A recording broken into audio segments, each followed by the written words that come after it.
Hello, Major Brad Tobin, Oklahoma City Fire Department. We're here in Ocala at E1 doing final inspections on 5 custom pumpers that we have purchased. Oklahoma City is kind of it's a little different city, very large geographical area.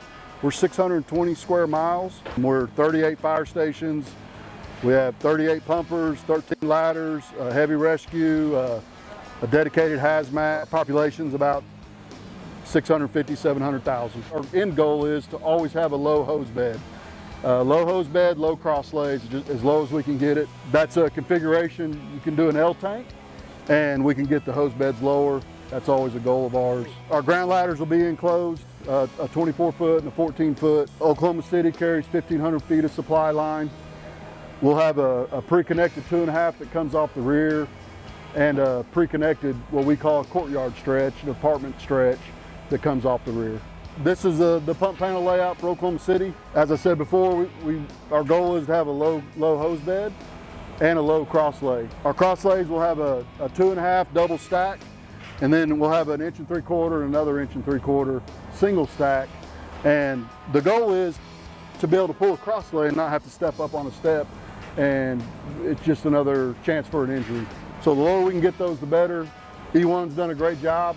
They have to reconfigure pump designs to get as low as we can, and they've done that and taken care of us. 1,500 GPM pump. We do have some scene light control. The pump operator, he can get out of the rig and then he can turn those lights on and off from the pump panel. We do have an evacuation alert. It's just basically our air horn. He can, if we have to 3 horn beeps to evacuate a structure, he can do it from here and not have to step inside the cab. We like a manual Q siren. It does great for traffic. They can really hear it. Great lighting package on these. We can really light it up. That's a scene light. It has 3 different modes from complete scene light, and it'll narrow down by toggling through the switch. So that's good. We do a pre-connected front jump line, 150 feet of 1 3/4. That's going to be you pull up on a car fire, a dumpster fire, just quick access. Car fire on the highway, we're not pulling lines into traffic.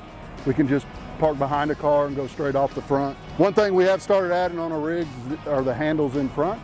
Anybody that has to wash fire trucks all the time, it's always a slip hazard getting up on that bumper and cleaning the windows, so we've added handles just for convenience.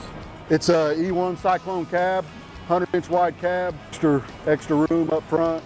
The guys in the back love it. 2 rear-facing seats. There's 1 forward-facing on the other side. We have a large EMS closet cabinet in the back. As we all know, the EMS becomes a bigger and bigger part of our operation. So we have a whole cabinet dedicated to monitors and bags. We did have to add the additional air conditioning. That air conditioner will run off 110 when we plug it in at the station. It's to keep our medications, fluids cool. I'll talk a little bit about our Chevron stripings on the rear. Our fire chief is patriotic enough to sign off on it. And we started probably 13, 15 years ago. We started the red, blue, white with the stars on our chevrons. We worked with Banner Fire Equipment. That's our dealer. Excellent to work with.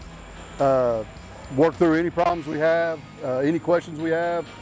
Custom pumper, as we know, thousands of different options. So it can be a process. The process was painless, and we show up and the rigs they're exactly how we wanted them.